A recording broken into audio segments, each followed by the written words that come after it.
এটা হয়েছে যে আপনার এটা এখানে কিছু কিছু বাস দাঁড়ায়, এটা এখান থেকে কিছু পাবলিক উঠে, এটা মির্চবা মসজিদের অপোজিট সাইড। তো এখানে কিছু প্যাসেঞ্জার দাঁড়িয়ে ছিল, তো হঠাৎ করে ওই লেনটাতে, মেনের যে লেনটা আছে ওখানে হঠাৎ করে এসবিএসটির বাসটা দাঁড়িয়ে যায়। তো তার কারণে পেছনে যে গাড়ি ছিল কিছু, ওরা তখনই বাঁ দিক থেকে ওভারটেক করে ফেরত যাচ্ছিল।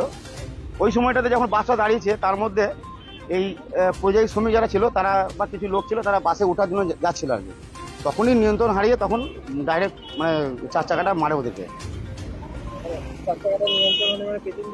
হ্যাঁ, মানে অ্যাকচুয়ালি পেছন দিক থেকে ও তো ওভারটেক করে যাচ্ছিল বা দিকে যাবে দুর্গাপুরের দিকে, তখনই ও যখন ওই লোকগুলো রাস্তা ফেরত দিকে বাসে উঠতে যাচ্ছিল তখনই জাস্ট এই ঘটনা ঘটে।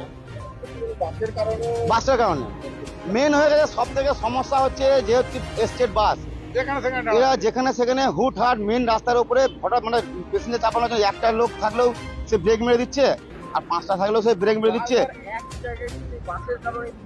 হ্যাঁ, সেটা আপনার স্টেট বাস, সাউথ বেঙ্গল ডিপোর বাসগুলো করছে।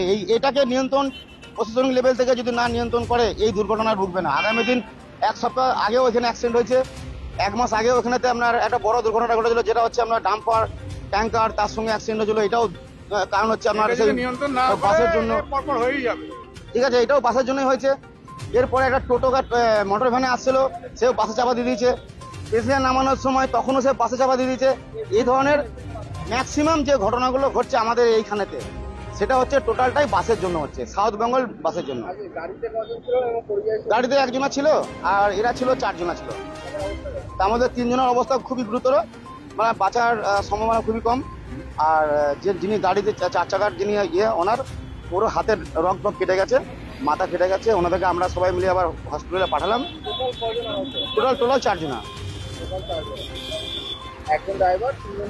হ্যাঁ, একজন ড্রাইভার, তিনজন শ্রমিক। আমার নাম সুলতান খান।